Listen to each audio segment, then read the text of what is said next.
ਇਹ ਸ਼ਬਦ ਅੰਗ 117 ਤੇ ਹੈ। ਮਾਝ ਮਹੱਲਾ ਤੀਜਾ। ਉਤਪਤ ਪਰਲੋਂ ਸ਼ਬਦੇ ਹੋਵੇ, ਸ਼ਬਦੇ ਹੀ ਫਿਰ ਓਪਤ ਹੋਵੇ। ਉਤਪਤ ਪਰਲੋਂ ਸ਼ਬਦੇ ਹੋਵੇ, ਸ਼ਬਦੇ ਹੀ ਫਿਰ ਓਪਤ ਹੋਵੇ। ਗੁਰਮੁਖ ਵਰਤੈ ਸਭ ਆਪੇ ਸਾਚਾ, ਗੁਰਮੁਖ ਉਪਾਏ ਸਮਾਵਣਿਆ। ਇਸ ਸ਼ਬਦ ਦੇ ਅੰਦਰ ਮਹਾਰਾਜ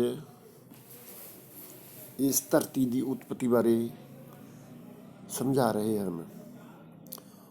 ਉਤਪਤ ਪਰਲੋਂ, ਉਤਪਤੀ ਪੈਦਾ ਹੋਣਾ, ਪਰਲੋਂ ਖਤਮ ਹੋਣਾ, ਨਾਸ਼ ਹੋਣਾ। ਉਤਪਤੀ ਵੀ ਔਰ ਪਰਲੋਂ ਵੀ ਸ਼ਬਦ ਦੇ ਸਹਾਰੇ ਹੁੰਦੀ ਹੈ। ਸ਼ਬਦ ਹੀ ਉਤਪਤੀ ਕਰਦਾ ਹੈ, ਸ਼ਬਦ ਹੀ ਪਰਲੋਂ ਕਰਦਾ ਹੈ, ਵਿਨਾਸ਼ ਕਰਦਾ ਹੈ, ਨਾਸ਼ ਕਰਦਾ ਹੈ, ਖਤਮ ਕਰਦਾ ਹੈ। ਸ਼ਬਦ ਹੀ ਫਿਰ ਓਪਤ ਹੋਵੇ, ਸ਼ਬਦ ਹੀ ਦੁਬਾਰਾ ਫਿਰ ਇਸ ਸ੍ਰਿਸ਼ਟੀ ਨੂੰ, ਦੁਨੀਆ ਨੂੰ ਬਣਾ ਲੈਂਦਾ ਹੈ। ਗੁਰਮੁਖ ਵਰਤੈ ਸਭ ਆਪੇ ਸਾਚਾ, ਗੁਰਮੁਖ ਆਪ ਸਮਾਵਣਿਆ। ਜਿਹੜੇ ਗੁਰਮੁਖ ਲੋਕ ਹੁੰਦੇ ਹਨ ਉਹ ਪ੍ਰਭੂ ਪਰਮਾਤਮਾ ਦੇ ਹੁਕਮ ਦੇ ਨਾਲ ਸਭ ਜਗ੍ਹਾ ਆਪ ਹੀ ਵਰਤਦੇ ਹੁੰਦੇ ਹੈ ਅਤੇ ਆਪ ਹੀ ਸਾਰੀ ਜਗ੍ਹਾ ਸਮਾਏ ਹੋਏ ਹੁੰਦੇ ਹਨ। ਹਉ ਵਾਰੀ ਜਿਉ ਵਾਰੀ, ਗੁਰਪੂਰਾ ਮਨ ਵਸਾਵਣਿਆ।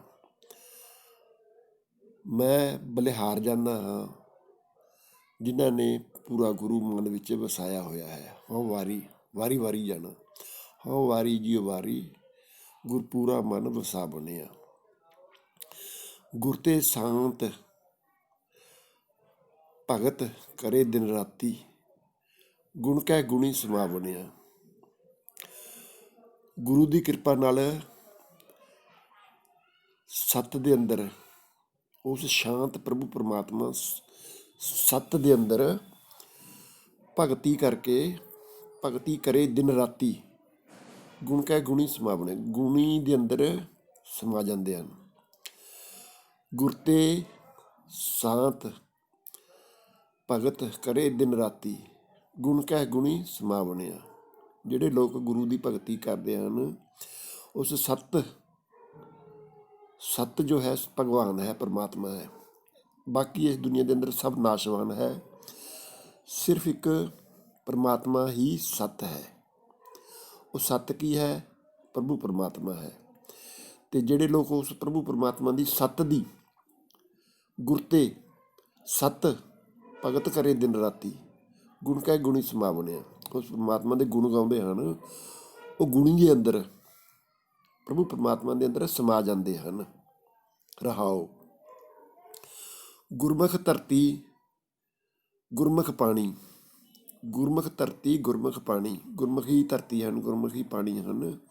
ਗੁਰਮੁਖ ਪਵਨ ਬੈਸੰਤਰ, ਡੋਲੇ ਖੇਲੇ ਵਖਾਣੀ। ਗੁਰਮੁਖ ਧਰਤੀ ਗੁਰਮੁਖ ਪਾਣੀ, ਗੁਰਮੁਖ ਪਵਨ ਬੈਸੰਤਰ ਖੇਲੇ ਵਡਾਣੀ। ਪਵਨ, ਪਾਣੀ, ਬਸੰਤਰ ਜੋ ਵੀ ਹੈ ਸਭ ਗੁਰਮੁਖਾਂ ਦੇ ਕਹੇ ਅਨੁਸਾਰ ਖੇਲ ਰਿਹਾ ਹੈ। ਇਹ ਸਾਰਾ ਪਰਮਾਤਮਾ ਨੇ ਇੱਕ ਖੇਲ ਬਣਾਇਆ ਹੈ।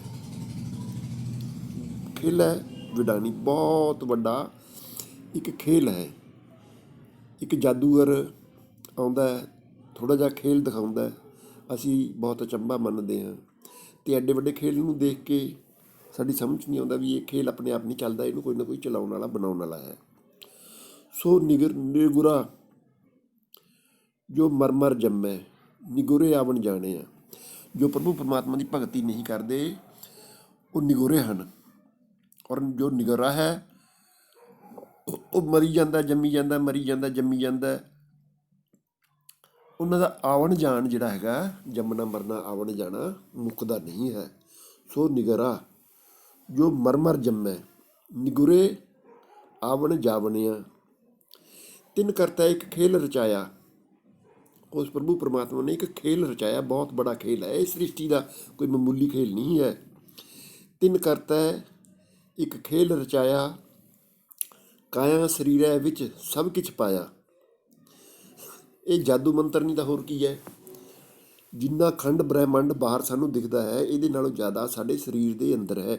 ਇਹ 5-6 ਫੁੱਟ ਮਾਸ ਦਾ, ਹੱਡ ਦਾ, ਚੰਮਾਂ ਦਾ ਬਣਿਆ ਹੋਇਆ ਸਰੀਰ ਨਹੀਂ ਹੈ। ਇਸ ਸਰੀਰ ਦੇ ਅੰਦਰ ਪ੍ਰਭੂ ਪਰਮਾਤਮਾ ਆਪ ਰਹਿੰਦਾ ਹੈ। ਕਾਇਆ ਸਰੀਰੈ ਅੰਦਰ, ਕਾਇਆ ਸਰੀਰੈ ਵਿੱਚ ਸਭ ਕਿਛ ਪਾਇਆ। ਤਿੰਨ ਕਰਤਾ ਇੱਕ ਖੇਲ ਰਚਾਇਆ। ਉਸ ਪ੍ਰਭੂ ਪਰਮਾਤਮਾ ਨੇ ਇੱਕ ਖੇਲ ਰਚਾਇਆ ਹੈ। ਕਾਇਆ ਸਰੀਰੈ ਵਿੱਚ, ਸਰੀਰ ਦੇ ਵਿੱਚ ਸਭ ਕਿਛ ਪਾਇਆ। ਸ਼ਬਦ ਭੇਦ ਕੋਈ ਮਹਿਲ ਪਾਏ। ਪ੍ਰਭੂ ਪਰਮਾਤਮਾ ਦਾ ਜੋ ਸ਼ਬਦ ਹੈ, ਧੁਨ ਹੈ, ਬਾਣੀ ਹੈ, ਉਹਨੂੰ ਭੇਦ ਕਰਕੇ, ਯਾਨੀ ਉਹਨੂੰ ਤੋੜ ਕੇ, ਉਹਦੇ ਵਿੱਚ ਵੜ ਕੇ, ਉਹਦੇ ਵਿੱਚ ਸਮਾ ਕੇ, ਸ਼ਬਦ ਭੇਦ ਨੂੰ ਸਮਝ ਕੇ ਕੋਈ ਬਿਰਲਾ ਪ੍ਰਭੂ ਪਰਮਾਤਮਾ ਭਗਤ ਉਸ ਮਹਿਲ ਨੂੰ ਪਾਉਂਦਾ ਹੈ। ਮਹਿਲ ਕੀ ਹੁੰਦਾ ਹੈ? ਜਿਸ ਤਰ੍ਹਾਂ ਰਾਜੇ ਮਹਾਰਾਜਿਆਂ ਦੇ ਮਹਿਲ ਹੁੰਦੇ ਹਨ। ਮਹੱਲ ਪਾਏ। ਸ਼ਬਦ ਭੇਦ ਨੂੰ ਸਮਝ ਕੇ ਪ੍ਰਭੂ ਪਰਮਾਤਮਾ ਦਾ ਮਹੱਲ ਪਾਇਆ ਜਾਂਦਾ ਹੈ। ਸ਼ਬਦ ਭੇਦ ਕੋਈ ਮਹੱਲ ਪਾਏ। ਮਹੱਲੇ ਮਹਿਲ ਬੁਲਾਵਣਿਆ। ਜਿਹੜੇ ਪਰਮਾਤਮਾ ਨੇ ਸ਼ਬਦ ਨੂੰ ਬਣਾਇਆ ਹੈ ਔਰ ਜਿਸ ਭਗਤ ਪਿਆਰੇ ਨੇ ਸ਼ਬਦ ਨੂੰ ਸਮਝਿਆ ਹੈ, ਸ਼ਬਦ ਦਾ ਭੇਦ ਜਾਣਿਆ ਹੈ, ਸ਼ਬਦ ਭੇਦ ਕੋਈ ਮਹਿਲ ਪਾਏ। ਜਿਹੜਾ ਸ਼ਬਦ ਦੇ ਭੇਦ ਨੂੰ ਜਾਣ ਕੇ ਪ੍ਰਭੂ ਪਰਮਾਤਮਾ ਦੇ ਮਹਿਲ ਨੂੰ ਪਾ ਲੈਂਦਾ ਹੈ। ਮਹਿਲ ਦੇ ਜਿਸ ਤਰ੍ਹਾਂ ਜਪਜੀ ਸਾਹਿਬ 'ਚ ਜੀ ਪੌੜੀ 'ਚ ਵੀ ਲਿਖਿਆ ਹੋਇਆ ਹੈ, ਰਹਿ ਰਾਸ ਵੀ ਆਪਾਂ ਸਟਾਰਟ ਕਰਦੇ ਹਾਂ ਤਾਂ ਉੱਥੇ ਵੀ ਲਿਖਿਆ ਹੈ, ਸੋ ਦਰ ਕਿਹਾ ਸੋ ਕਰ ਕਿਹਾ ਜਿਤ ਬੈ ਸਰਬ ਸੰਭਾਲੇ। ਉਹ ਪਰਮਾਤਮਾ ਦਾ ਮਹਿਲ ਹੈ। ਮਹਿਲ ਦੇ ਦੁਆਰੇ 'ਤੇ ਜਦੋਂ ਬੰਦਾ ਚਲਿਆ ਜਾਂਦਾ ਹੈ ਤਾਂ ਫਿਰ ਪਰਮਾਤਮਾ ਕੀ ਕਰਦਾ ਹੈ? ਮਹਿਲ ਬੁਲਾਵਣਿਆ, ਉਸ ਬੰਦੇ ਨੂੰ ਆਪਣੇ ਮਹਿਲ ਦੇ ਅੰਦਰ ਬੁਲਾ ਲੈਂਦਾ ਹੈ। ਸ਼ਬਦ ਭੇਦ ਕੋਈ ਮਹਿਲ ਪਾਏ। ਸ਼ਬਦ ਨੂੰ ਭੇਦ ਕੇ ਕੋਈ ਮਹਿਲ ਪਾਉਂਦਾ ਹੈ। ਮਹਿਲ ਦੇ ਦਰਵਾਜ਼ੇ 'ਤੇ ਚਲਿਆ ਜਾਂਦਾ ਹੈ। ਫਿਰ ਜਦੋਂ ਚਲਿਆ ਜਾਂਦਾ ਹੈ ਅਰਦਾਸ ਕਰਦਾ ਹੈ, ਪਰਮਾਤਮਾ ਮੈਨੂੰ ਆਪਣੇ ਮਹਿਲ ਦੇ ਅੰਦਰ ਆਉਣ ਦੀ ਆਗਿਆ ਦੇ, ਦਰਵਾਜ਼ਾ ਖੋਲ੍ਹ, ਗੇਟ ਖੋਲ੍ਹ। ਮਹਿਲ ਬੁਲਾਵਣਿਆ। ਫਿਰ ਮਹਾਰਾਜ ਕਹਿ ਦਿੰਦਾ ਵੀ ਚਲੋ ਕੋਈ ਨਹੀਂ ਭਰਾ, ਹੁਣ ਜੇ ਤੂੰ ਆਈ ਗਿਆ ਤਾਂ ਆ ਜਾ। ਜਦੋਂ ਬੰਦਾ ਆਉਂਦਾ ਹੈ ਤਾਂ ਫਿਰ ਅੱਗੇ ਕੀ ਹੁੰਦਾ ਹੈ? ਸੱਚਾ ਸਾਹ, ਸੱਚੇ ਵਣਜਾਰੇ। ਉਹ ਪਰਮਾਤਮਾ ਸੱਚਾ ਹੈ ਅਤੇ ਉਹਦੇ ਹੋਰ ਜਿਹੜੇ ਉੱਥੇ ਰਹਿੰਦੇ ਹਨ, ਪ੍ਰਭੂ ਪਰਮਾਤਮਾ ਦਾ ਕੰਮ ਕਰਨ ਵਾਲੇ ਹੁੰਦੇ ਹਨ, ਸੱਚੇ ਵਣਜਾਰੇ ਹੁੰਦੇ ਹਨ। ਸੱਚ ਵਣਜੈ ਗੁਰ ਹੇਤ ਪਿਆਰੇ। ਜਿਹੜੇ ਇਸ ਧਰਤੀ ਦੇ ਉੱਤੇ ਵੀ ਗੁਰੂ ਦੀ ਕਿਰਪਾ ਨਾਲ ਸੱਚ ਦਾ ਵਪਾਰ ਕਰਦੇ ਹਨ। ਸੱਚ ਵਣਜ ਹੈ ਗੁਰ ਹੇਤ ਪਿਆਰੇ। ਸੱਚ ਵਿਹਜ ਹੈ, ਸੱਚ ਕਮਾਵ ਹੈ, ਸੱਚੋ ਸੱਚ ਕਮਾਵਣਿਆ। ਸੱਚ ਹੀ ਵਿਹਾਜਦੇ ਹਨ, ਸੱਚ ਹੀ ਕਮਾਉਂਦੇ ਹਨ। ਕਮਾਵ ਹੈ ਸੱਚੋ ਸੱਚ ਕਮਾਵਣਿਆ। ਸੱਚ ਦੀ ਕਮਾਈ ਜਿਹੜੇ ਕਰਦੇ ਹਨ, ਸੱਚ ਦਾ ਵਿਹਾਰ ਕਰਦੇ ਹਨ, ਬਿਜ਼ਨਸ ਕਰਦੇ ਹਨ, ਪ੍ਰਭੂ ਪਰਮਾਤਮਾ ਦੀ ਭਗਤੀ ਕਰਦੇ ਹਨ, ਕਿਸੇ ਨਾਲ ਚੋਰੀ ਯਾਰੀ ਠੱਗੀ ਨਹੀਂ ਕਰਦੇ। ਦੇਖੋ ਜੰਮਣਾ ਮਰਨਾ, ਲੈਣਾ ਦੇਣਾ, ਘਾਟਾ ਵਾਧਾ ਬਣਿਆ ਵਾ। ਬੰਦਾ ਬਹੁਤ ਚਲਾਕੀਆਂ ਕਰਦਾ, ਜਿੰਨਾ ਮਰਜ਼ੀ ਕਰੀ ਜਾਵੇ, ਅਤੇ ਜਦ ਘਾਟਾ ਪੈਣਾ ਪੈ ਹੀ ਜਾਂਦਾ। ਜਦ ਕਮਾਈ ਹੋਣੀ ਹੈ ਹੋ ਹੀ ਜਾਂਦੀ ਹੈ। ਕਰਮਾਂ ਕੁਰਮਾਂ ਦਾ ਚੱਕਰ ਚੱਲਦਾ ਹੈ। ਕਰਮਾਂ ਦੇ ਹਿਸਾਬ ਨਾਲ ਬੰਦਾ ਅਮੀਰ ਗਰੀਬ ਬਣੀ ਜਾਂਦਾ, ਜੰਮੀ ਮਰੀ ਜਾਂਦਾ। ਅਤੇ ਜਦੋਂ ਆਪਾਂ ਨੇ ਜੰਮਣਾ ਮਰਨਾ ਹੀ ਹੈ, ਘਾਟੇ ਵਾਧੇ ਦਾ ਆਪਣੀ ਜ਼ਿੰਮੇਵਾਰੀ ਕੋਈ ਨਹੀਂ ਹੈ, ਫਿਰ ਥੋੜ੍ਹਾ ਬਹੁਤਾ ਸੱਚਾਈ ਦੇ ਰਾਹ 'ਤੇ ਜ਼ਰੂਰ ਚੱਲਣਾ ਚਾਹੀਦਾ ਹੈ। ਬਿਨ ਰਾਸੀ ਕੋ ਵੱਥ ਕਿਉਂ ਪਾਏ, ਮਨਮੁਖ ਭੂਲੇ ਲੋਕ ਸਬਾਏ। ਬਿਨਾਂ ਰਾਸ਼ੀ ਤੋਂ ਜੇ ਕੋਈ ਬੰਦਾ ਦੁਕਾਨ 'ਤੇ ਜਾਵੇ, ਕੋਈ ਚੀਜ਼ ਖਰੀਦਣੀ ਹੋਵੇ, ਕੋਈ ਬਿਜ਼ਨਸ ਕਰਨਾ ਹੋਵੇ, ਬਿਨਾਂ ਵੱਥ ਰਾਸ਼ੀ ਤੋਂ ਬਿਨਾਂ ਮਤਲਬ ਕਿ ਪੈਸੇ ਧੇਲੇ ਤੋਂ ਕਿਸ ਤਰ੍ਹਾਂ ਕੋਈ ਬਿਜ਼ਨਸ ਕਰ ਸਕਦਾ? ਕੋਈ ਵਸਤੂ ਕਿਸ ਤਰ੍ਹਾਂ ਪਾ ਸਕਦਾ? ਦੁਕਾਨ 'ਤੇ ਜਾਂਦੇ ਹਾਂ, ਭਾਈ ਸਾਨੂੰ ਆਹ ਚੀਜ਼ ਦੇ ਦੇ, ਸਾਨੂੰ ਦੁਕਾਨਦਾਰ ਜਾਣਦਾ ਨਹੀਂ ਅਤੇ ਕਹਿੰਦਾ ਹਾਂ ਭਾਈ ਲਿਆ ਪੈਸੇ ਦੇ। ਜੇ ਸਾਡੇ ਕੋਲ ਪੈਸੇ ਨਹੀਂ ਹੈ ਤਾਂ ਕਿਸ ਤਰ੍ਹਾਂ? ਬਿਨ ਰਾਸ਼ੀ ਕੋ ਵੱਥ ਕਿਉਂ ਪਾਏ, ਮਨਮੁਖ ਭੂਲੇ ਲੋਕ ਸਬਾਏ। ਮਨਮੁਖ ਜਿਹੜੇ ਅਸੀਂ ਲੋਕ ਜਿਹੜੇ ਆ ਨਾ, ਮੇਰੇ ਵਰਗੇ ਜਿਹੜੇ ਲੋਕ ਆ, ਉਹ ਭੁੱਲੇ ਹੋਏ ਆ ਵੀ ਸ਼ਾਇਦ ਬਿਨਾਂ ਰਾਸ਼ੀ ਤੋਂ, ਬਿਨਾਂ ਪ੍ਰਭੂ ਪਰਮਾਤਮਾ ਦੀ ਭਗਤੀ ਤੇ ਕਰੇ ਤੋਂ ਬਿਨਾਂ ਪ੍ਰਭੂ ਪਰਮਾਤਮਾ ਭਗਤ ਸਾਨੂੰ ਮਿਲ ਜੂਗਾ।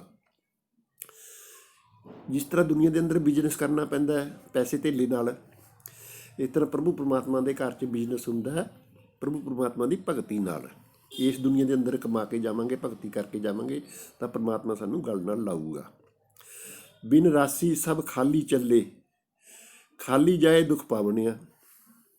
ਜਦੋਂ ਅਸੀਂ ਮਰਨਾ ਤਾਂ ਹੈ ਹੀ ਹੈ, ਮਰਨੇ ਤੋਂ ਬਾਅਦ ਜਦੋਂ ਅਸੀਂ ਪ੍ਰਭੂ ਪਰਮਾਤਮਾ ਦੀ ਦਰਗਾਹ 'ਚ ਜਾਵਾਂਗੇ ਖਾਲੀ ਹੱਥ, ਭਗਤੀ ਕਰੇ ਤੋਂ ਬਿਨਾਂ, ਕਰਮ ਧਰਮ ਪਾਖੰਡ ਜੋ ਦਿਸੈ ਤਿਨ ਜਮ ਜਗਾਤੀ ਲੁੱਟੈ। ਜਿਹੜੇ ਕਰਮ ਧਰਮ ਹਨ ਉਹਨਾਂ ਨੂੰ ਤਾਂ ਜਮਾ ਨੇ ਜਗਾਤ ਚੁੰਗੀ ਦੇ ਵਿੱਚ ਲੁੱਟ ਲੈਣਾ। ਬਿਨ ਰਾਸੀ ਸਭ ਖਾਲੀ ਚੱਲੇ, ਖਾਲੀ ਜਾਏ ਦੁੱਖ ਪਾਵਣੇ ਆ। ਜਦੋਂ ਅਸੀਂ ਪਰਮਾਤਮਾ ਦੇ ਘਰ 'ਚ ਖਾਲੀ ਹੱਥ ਜਾਵਾਂਗੇ ਤਾਂ ਸਾਡੀ ਬੜੀ ਬੇਇੱਜ਼ਤੀ ਹੋਊਗੀ। ਇੱਕ ਸੱਚ ਵਣਜੈ ਗੁਰ ਸ਼ਬਦ ਪਿਆਰੇ, ਇੱਕ ਸੱਚ ਦੀ ਕਮਾਈ ਕਰਦੇ ਹਨ, ਵਣਜੈ ਬਿਜ਼ਨਸ ਕਰਦੇ ਹਨ, ਗੁਰੂ ਦੇ ਸ਼ਬਦ ਦੇ ਨਾਲ ਪਿਆਰ ਕਰਦੇ ਹਨ, ਪਰਮਾਤਮਾ ਦੇ ਸ਼ਬਦ ਦੇ ਨਾਲ ਪਿਆਰ ਕਰਦੇ ਹਨ। ਆਪ ਤਰੈ ਸਗਲੇ ਕੁਲ ਤਾਰੇ, ਉਹ ਆਪ ਤਾਂ ਤਰਦੇ ਹਨ, ਪ੍ਰਭੂ ਪਰਮਾਤਮਾ ਦੇ ਨਾਲ ਮਿਲ ਜਾਂਦੇ ਹਨ। ਇਹ ਭਵ ਸਾਗਰ ਹੈ, ਇਹ ਸੰਸਾਰ ਜੋ ਹੈ ਭਵ ਸਾਗਰ ਹੈ, ਭਾਵਨਾ ਦਾ ਸਾਗਰ ਹੈ। ਅੱਜ ਤੁਹਾਡੇ ਮਨ ਦੇ ਅੰਦਰ ਇੱਕ ਚੀਜ਼ ਇੱਛਾ ਹੈ, ਬੜੀ ਜ਼ਬਰਦਸਤ ਇੱਛਾ ਹੈ ਵੀ ਜੇ ਇਹ ਇੱਛਾ ਪੂਰੀ ਹੋ ਜਾਵੇ ਮੈਨੂੰ ਕਿਸੇ ਚੀਜ਼ ਦੀ ਲੋੜ ਨਹੀਂ, ਮੈਂ ਦੁਨੀਆ ਦਾ ਸਭ ਤੋਂ ਵੱਡਾ ਬਾਦਸ਼ਾਹ। ਉਹ ਇੱਛਾ ਤੁਹਾਡੀ ਪਰਮਾਤਮਾ ਪੂਰੀ ਕਰ ਦੇਵੇ। ਇੱਕ ਦਿਨ ਨਹੀਂ, 2 ਦਿਨ, 2 ਦਿਨ ਨਹੀਂ, 10 ਦਿਨ, 20 ਦਿਨ ਬਾਅਦ 10 ਹੋਰ ਐਸੀਆਂ ਇੱਛਾ ਪੂਰੀ ਪੈਦਾ ਹੋ ਜਾਣਗੀਆਂ ਜਿਹੜੀਆਂ ਤੁਸੀਂ ਕਹੋਗੇ ਵੀ ਬਸ ਹੁਣ ਤਾਂ ਜੇ ਆਹ ਇੱਛਾ ਪੂਰੀਆਂ ਹੋ ਜਾਣ ਤਾਂ ਅਸੀਂ ਸੁਖੀ ਹਾਂ। ਉਦੋਂ ਬਾਅਦ 10 ਇੱਛਾ ਹੋਰ ਪੂਰੀ ਪੈਦਾ ਹੋ ਜਾਣਗੀਆਂ। ਇਸ ਕਰਕੇ ਮਹਾਰਾਜ ਕਹਿੰਦੇ ਹਨ ਇਹ ਜੋ ਹੈਗਾ ਭਵ ਸਾਗਰ, ਇਸ ਨੂੰ ਤਰਿਆ ਨਹੀਂ ਜਾ ਸਕਦਾ। ਲੇਕਿਨ ਪ੍ਰਭੂ ਪਰਮਾਤਮਾ ਦੀ ਭਗਤੀ ਕਰਨ ਵਾਲੇ ਲੋਕ ਆਪ ਤਾਂ ਤਰਦੇ ਹਨ, ਸਗਲੇ ਕੁਲ ਤਾਰੇ, ਆਪ ਤਰੈ ਸਗਲੇ ਕੁਲ ਤਾਰੇ, ਆਪਣੇ ਕੁੱਲਾਂ ਨੂੰ ਤਾਰ ਲੈਂਦੇ ਹਨ। ਆਏ ਸੇ ਪ੍ਰਵਾਨ ਹੋਏ ਮਿਲ ਪ੍ਰੀਤਮ ਸੁਖ ਪਾਵਣਿਆ, ਜਿਹੜੇ ਇਸ ਸੰਸਾਰ ਦੇ ਅੰਦਰ ਆਏ ਉਹ ਪ੍ਰਵਾਨ ਹੋ ਗਏ। ਆਏ ਸੇ ਪ੍ਰਵਾਨ ਹੋਏ ਮਿਲ ਪ੍ਰੀਤਮ ਸੁਖ ਪਾਵਣਿਆ, ਆਏ ਸੇ ਪ੍ਰਵਾਨ ਹੋਏ ਮਿਲ ਪ੍ਰੀਤਮ ਸੁਖ ਪਾਵਣਿਆ, ਜਿਹੜੇ ਇਸ ਸੰਸਾਰ ਦੇ ਅੰਦਰ ਆਏ, ਭਗਤੀ ਕੀਤੀ, ਪ੍ਰਭੂ ਪਰਮਾਤਮਾ ਦੀ ਚੰਗਾ ਸੱਚਾ ਬਿਜ਼ਨਸ ਕਰਿਆ, ਬਿਜ਼ਨਸ ਕਰਨੇ ਤੋਂ ਬਾਅਦ ਉਹ ਪਰਮਾਤਮਾ ਨਾਲ ਮਿਲ ਗਏ, ਆਪ ਵੀ ਉਹ ਤਰ ਗਏ ਭਵ ਸਾਗਰ ਤੋਂ, ਭਾਵਨਾਵਾਂ ਦੇ ਸਾਗਰ ਤੋਂ ਤਰ ਗਏ ਅਤੇ ਆਪਣੀਆਂ ਕੁੱਲਾਂ ਨੂੰ ਵੀ ਤਾਰ ਲਿਆ ਅਤੇ ਉਹਨਾਂ ਦਾ ਆਉਣਾ ਜਾਣਾ ਵੀ ਸਫਲ ਹੋ ਗਿਆ, ਪ੍ਰਵਾਨ ਹੋ ਗਿਆ। ਪ੍ਰਵਾਨ ਹੋਏ, ਆਏ ਸੇ ਪ੍ਰਵਾਨ ਹੋਏ ਮਿਲ ਪ੍ਰੀਤਮ ਸੁਖ ਪਾਵਣਿਆ, ਪ੍ਰਭੂ ਪਰਮਾਤਮਾ ਨੂੰ, ਰੱਬ ਨੂੰ ਮਿਲ ਕੇ ਉਹਨਾਂ ਨੇ ਸੁਖ ਪਾਇਆ, ਸੁਖ ਦਾ ਸਾਹ ਲਿਆ। ਅੰਤਰ ਵਸਤੂ ਮੂੜਾ ਬਾਹਰ ਪਾਲੇ, ਜੋ ਪ੍ਰਭੂ ਪਰਮਾਤਮਾ ਹੈ, ਸ਼ਬਦ ਹੈ, ਨਾਮ ਹੈ, ਧੁਨ ਹੈ, ਬਾਣੀ ਹੈ, ਅੰਤਰ ਵਸਤੂ ਮੂੜਾ ਬਾਹਰ ਪਾਲੇ, ਚੀਜ਼ ਅੰਦਰ ਹੈ, ਸਰੀਰ ਦੇ ਅੰਦਰ ਹੈ ਵਸਤੂ। ਮੇਰੇ ਵਰਗੇ ਮੂਰਖ ਬਾਹਰ ਭਾਲ ਰਹੇ ਹਨ ਉਹਨੂੰ, ਰੱਬ ਨੂੰ, ਕਿਤੇ ਤੀਰਥਾਂ 'ਤੇ, ਅਸਥਾਨਾਂ 'ਤੇ, ਹੋਰ ਜਗ੍ਹਾ ਜਗ੍ਹਾ ਲੱਭ ਰਹੇ ਹਨ, ਜਦ ਕਿ ਪ੍ਰਭੂ ਪਰਮਾਤਮਾ ਉਹ ਵਸਤੂ, ਖਾਸ ਵਸਤੂ ਜਿਹੜਾ ਅੰਮ੍ਰਿਤ ਹੈ, ਨਾਮ ਹੈ, ਸ਼ਬਦ ਹੈ, ਉਹ ਸਾਡੇ ਅੰਦਰ ਹੈ। ਅੰਤਰ ਵਸਤੂ ਮੂੜਾ, ਮੂਰਖ ਬਾਹਰ ਭਾਲੇ, ਮਨਮੁਖ ਅੰਧੇ ਫਿਰੈ ਬਿਤਾਲੇ, ਉਹ ਬਿਤਾਲੇ ਭੂਤਾਂ ਦੀ ਤਰ੍ਹਾਂ, ਪਾਗਲਾਂ ਦੀ ਤਰ੍ਹਾਂ ਫਿਰ ਰਹੇ ਹਨ। ਮਨਮੁਖ ਅੰਧੇ ਫਿਰੈ ਬਿਤਾਲੇ, ਉਹ ਫਿਰ ਰਹੇ ਹਨ, ਲੱਭ ਰਹੇ ਹਨ ਰੱਬ ਨੂੰ। ਇਹ ਰੱਬ ਮਿਲ ਜਾਵੇ, ਇੱਧਰ ਰੱਬ ਮਿਲ ਜਾਵੇ, ਉੱਧਰ ਰੱਬ ਮਿਲ ਜਾਵੇ, ਜਦ ਕਿ ਰੱਬ ਉਹਨਾਂ ਦੇ ਅੰਦਰ ਹੈ, ਰੱਬ ਨੇੜੇ ਤੋਂ ਨੇੜੇ ਹੈ। ਜਿੱਥੇ ਵਥ ਹੋਵੇ, ਜਿੱਥੇ ਵਸਤੂ ਹੈ, ਜਿੱਥੇ ਰੱਬ ਹੈ, ਜਿੱਥੇ ਵਥ ਹੋਵੇ ਤਿੱਥੋਂ ਕੋਈ ਨਾ ਪਾਵੈ, ਉੱਥੋਂ ਕੋਈ ਪਾਉਂਦਾ ਨਹੀਂ ਹੈਗਾ। ਜਿੱਥੇ ਵਸਤੂ ਹੈਗੀ ਉੱਥੇ ਲੱਭਦੇ ਨਹੀਂ ਹੈਗੇ। ਮਨਮੁਖ ਭਰਮ ਭੁਲਾਵਣੇ ਆ, ਜਿੱਥੇ ਵਥ ਹੋਵੇ ਤਿੱਥੋਂ ਕੋਈ ਨਾ ਪਾਵੈ, ਮਨਮੁਖ ਭਰਮ ਭੁਲਾਵਣੇ ਆ। ਹੁਣ ਬਾਹਰ ਅਸੀਂ ਬਹੁਤ ਲੱਭਦੇ ਹਾਂ, ਪਰ ਜਿੱਥੇ ਵਸਤੂ ਹੈ, ਸਰੀਰ ਦੇ ਅੰਦਰ ਪਰਮਾਤਮਾ ਹੈ, ਸ਼ਬਦ ਹੈ, ਨਾਮ ਹੈ, ਧੁਨ ਹੈ, ਬਾਣੀ ਹੈ, ਉੱਥੇ ਕੋਈ ਲੱਭਦਾ ਨਹੀਂ ਹੈ, ਉੱਥੋਂ ਕੋਈ ਪਾਉਂਦਾ ਨਹੀਂ ਹੈ। ਬਾਹਰ ਲੱਭਣ ਲੱਗੇ ਵੇ, ਮਨਮੁਖ ਭਰਮ ਭੁਲਾਵਣੇ ਆ, ਅਸੀਂ ਭਰਮਾਂ ਦੇ ਅੰਦਰ ਫਸੇ ਹੋਏ ਹਾਂ। ਆਪੇ ਦੇਵੈ ਸ਼ਬਦ ਬੁਲਾਏ, ਪ੍ਰਭੂ ਪਰਮਾਤਮਾ ਦੀ ਕਿਰਪਾ ਹੋ ਜਾਵੇ ਤਾਂ ਆਪਣੇ ਆਪ ਸਾਨੂੰ ਸ਼ਬਦ ਦੇ ਨਾਲ ਜੋੜ ਦਿੰਦਾ ਹੈ। ਆਪੇ ਦੇਵੈ ਸ਼ਬਦ ਬੁਲਾਏ, ਮਹਿਲੀ ਮਹਿਲ ਸਹਿਜ ਸੁਖ ਪਾਏ, ਮਹਿਲੀ ਮਹਿਲ ਸਹਿਜ ਸੁਖ ਪਾਏ, ਪ੍ਰਭੂ ਪਰਮਾਤਮਾ ਦੇ ਮਹਿਲ 'ਚ ਜਾ ਕੇ ਸੁਖ ਪਾ ਸਕਦੇ ਹਾਂ। ਲੇਕਿਨ ਜੇ ਪਰਮਾਤਮਾ ਆਪ ਦਇਆਵਾਨ ਹੋਵੇ, ਆਪੇ ਦੇਵੈ ਸ਼ਬਦ ਬੁਲਾਏ, ਮਹਿਲੀ ਮਹਿਲ ਸਹਿਜ ਸੁਖ ਪਾਏ, ਨਾਨਕ ਨਾਮ ਮਿਲੈ ਵਡਿਆਈ, ਆਪੇ ਸੁਣ ਸੁਣ ਧਿਆਵਣਿਆ। ਉਸ ਸ਼ਬਦ ਨੂੰ ਸੁਣ ਸੁਣ ਕੇ, ਨਾਮ ਨੂੰ, ਸ਼ਬਦ ਨੂੰ, ਧੁਨ ਨੂੰ, ਬਾਣੀ ਨੂੰ, ਜੋ ਸਾਡੇ ਅੰਦਰ ਹੋ ਰਹੀ ਹੈ, ਜੋ ਰਹਿਰਾਸ ਦੇ ਅੰਦਰ ਲਿਖਿਆ ਹੋਇਆ ਹੈ ਮਹਾਰਾਜ ਨੇ, ਸੋ ਦਰ ਕਿਹਾ ਸੋ ਕਰ ਕਿਹਾ, ਜਿਤ ਬੈ ਸਰਬ ਸੰਭਾਲੇ, ਵਾਜੇ ਤੇਰੇ ਨਾਦ ਅਨੇਕ ਅਸੰਖਾ, ਕੀਤੇ ਤੇਰੇ ਵਾਵਨ ਹਾਰੇ। ਉਹ ਜਿਹੜਾ ਵਾਵਨ ਹਾਰੇ ਗਾ ਰਹੇ ਹਨ, ਵਾਜੇ ਵਜਾ ਰਹੇ ਹਨ, ਪਰਮਾਤਮਾ ਦੇ ਘਰ ਦੇ ਅੰਦਰ ਸ਼ਬਦ ਹੋ ਰਿਹਾ ਹੈ, ਨਾਮ ਹੋ ਰਿਹਾ ਹੈ, ਉਹ ਸਾਨੂੰ ਪਰਮਾਤਮਾ ਆਪ ਹੀ ਬੁਲਾ ਕੇ ਦਿੰਦਾ ਹੈ, ਆਪ ਹੀ ਸਾਨੂੰ ਸਮਝਾਉਂਦਾ ਹੈ, ਆਪ ਹੀ ਸਾਨੂੰ ਸ਼ਬਦ ਦਿੰਦਾ ਹੈ। ਆਪੇ ਦੇਵੈ ਸ਼ਬਦ ਬੁਲਾਏ, ਆਪਣੇ ਆਪ ਸਾਨੂੰ ਉਹ ਆਪਣੇ ਅੰਦਰ ਬੁਲਾ ਕੇ ਸਮਝਾ ਦਿੰਦਾ ਹੈ। ਮਹਿਲੀ ਮਹਿਲ ਸਹਿਜ ਸੁਖ ਪਾਏ, ਜੇ ਅਸੀਂ ਆਪਣੇ ਮਹਿਲ ਦੇ ਅੰਦਰ, ਮਹਿਲੀ ਮਹਿਲ, ਆਪਣੇ ਮਹਿਲ ਦੇ ਅੰਦਰ ਹੀ ਮਹਿਲ ਨੂੰ ਲੱਭ ਲਵਾਂਗੇ ਤਾਂ ਸੁਖ ਪਾ ਲਵਾਂਗੇ। ਪਰਮਾਤਮਾ ਦਾ ਮਹਿਲ ਵੀ ਸਾਡੇ ਅੰਦਰ ਹੈ, ਸਾਡਾ ਮਹਿਲ ਵੀ ਸਾਡੇ ਅੰਦਰ ਹੈ, ਕਿਉਂਕਿ ਮਰਨ ਤੋਂ ਬਾਅਦ ਇਹ ਸਰੀਰ ਨੂੰ ਤਾਂ ਛੱਡ ਦੇਣਾ, ਲੇਕਿਨ ਮਨ, ਦਿਲ, ਦਿਮਾਗ ਅੰਦਰ ਜੋ ਮਤਲਬ ਕਿ ਸੂਖਸ਼ਮ ਸਰੀਰ ਹੈ ਉਹ ਸਾਡੇ ਅੰਦਰ ਹੈ। ਸੂਖਸ਼ਮ ਸਰੀਰ ਨੇ ਇਸ ਸਰੀਰ ਨੂੰ ਛੱਡ ਕੇ ਜਾਣਾ ਹੈ ਅਤੇ ਉਸ ਸਰੀਰ ਦੇ ਅੰਦਰ ਮਹਿਲ ਹੈ। ਦੋਨੋਂ ਹੀ ਉਸ ਸਰੀਰ ਦੇ ਅੰਦਰ ਰਹਿੰਦੇ ਹਨ, ਮਿਲ ਬਾਤ ਨਾ ਕਰਦੇ ਪਾਈ। ਇਸ ਕਰਕੇ ਜਦੋਂ ਪਰਮਾਤਮਾ ਦੀ ਕਿਰਪਾ ਹੋ ਜਾਂਦੀ ਹੈ, ਫਿਰ ਆਪ ਬੁਲਾ ਕੇ ਉਹ ਪਰਮਾਤਮਾ ਸਾਨੂੰ ਸ਼ਬਦ ਦੇ ਨਾਲ ਜੋੜ ਦਿੰਦਾ ਹੈ। ਆਪੇ ਦੇਵੈ ਸ਼ਬਦ ਬੁਲਾਏ, ਮਹਿਲੀ ਮਹਿਲ ਸਹਿਜ ਸੁਖ ਪਾਏ, ਨਾਨਕ ਨਾਮ ਮਿਲੈ ਵਡਿਆਈ। ਨਾਮ ਦੀ ਵਡਿਆਈ ਮਿਲ ਜਾਂਦੀ ਹੈ ਫਿਰ ਸਾਨੂੰ, ਜੋ ਸਾਰੀ ਦੁਨੀਆ ਤੋਂ ਵੱਡੀ ਸ਼ਬਦ ਦਾ ਨਾਮ ਹੈ, ਨਾਨਕ ਨਾਮ ਮਿਲੈ ਵਡਿਆਈ। ਆਪੇ ਸੁਣ ਸੁਣ ਧਿਆਵਣਿਆ, ਫਿਰ ਬੰਦਾ ਆਪਣੇ ਆਪ ਸੁਣ ਸੁਣ ਕੇ ਉਸ ਨੂੰ ਧਿਆਈ ਜਾਂਦਾ ਹੈ ਅਤੇ ਖੁਸ਼ ਹੋਈ ਜਾਂਦਾ ਹੈ।